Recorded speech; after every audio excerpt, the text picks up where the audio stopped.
আব্বু বলতে পারবো, সব পারবো। আমি বলতাম না, আমরা পারবো না, আমার একটা মেয়ে আমি বিয়ে দিয়ে দেবো, আমি বিয়ে দিয়ে দেবো, তখন যা খুশি করবো। ওরা আব্বু বলতো না, আমার মেয়ে যা বলবে সেটাই হবে।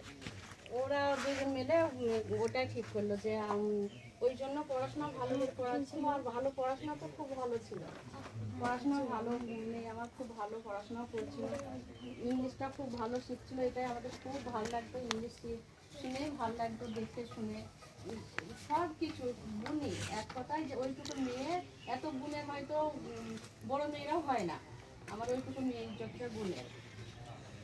সেই গুণের মেয়েকে আমার এখান অবধি, এখানে আমার মেয়ে দৌড়ে আসছে, আমার আমার সঙ্গে সঙ্গে এই অবধি দৌড়ে গেছে। সেই গুণপতি বলা যায় মেয়েকে আমার, সেই গুণপতি মেয়েকে আমার এই অবধি আর এইটুকু দৌড়ে এসে আর অতটুকু আর যেতে দেয়নি, আর পা বেড়াতে দেয়নি, ওখানেই শেষ করে দিয়েছে, ওখানেই পড়েছে, ওখানেই পড়েছে। তাই আমি সব সময় এখনো বলছি, আগেও বলেছি, পুলিশের আগেও ঢিল ছিল, এখনো ঢিল আছে, ওই জন্য এখনো কোনো আসামি ধরা হচ্ছে না। এখনো সেই 10 জনকে ধরে রেখে দিয়েছে, 10 জনের মধ্যে আবার মনে হয় 4-5 জন নিজে নিজে ধরা দিয়েছে। তো ধরে নিলাম যে পুলিশ 10 জনকে ধরেছে। তো এখন পর্যন্ত যে 14 জন বাইরে আছে, আপনারা ওই যে মাঠে আসলেন, ওগুলাই আছে, হ্যাঁ মাঠে, হ্যাঁ গ্রামে আছে, গ্রামে আছে, মাঠে আছে। তো আবার সেই পুলিশে আবার সেই ঢিলা কাজ করছে, পুলিশে মানে আবার কোনো আমার একটাই দাবি ছিল, তামান্নাকে ফিরিয়ে দিতে পারবেন না, তাই অসম্ভবটা আমি সম্ভব করতে চাইছি না।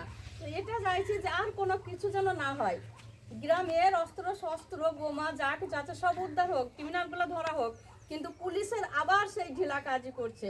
পুলিশ আবার যে পুলিশ কেন ধরতে পারবে না ওদেরকে? ওরা তো ওখানে আছে, ধরতে কেন পারবে না? ওখানে আরো যে 14 জন ঘুরে ঘুরে বেড়াচ্ছে, বাইরে নেই কিছু জন গেছে, গ্রামে তো সব আছে, এই শোনা যাচ্ছে আশেপাশের গ্রামে আছে। ওগুলো পুলিশের ঢিলার জন্য, পুলিশের ডিউটির গাফিলতির জন্য ওগুলো ধরতে পারছে না, ধরছে না।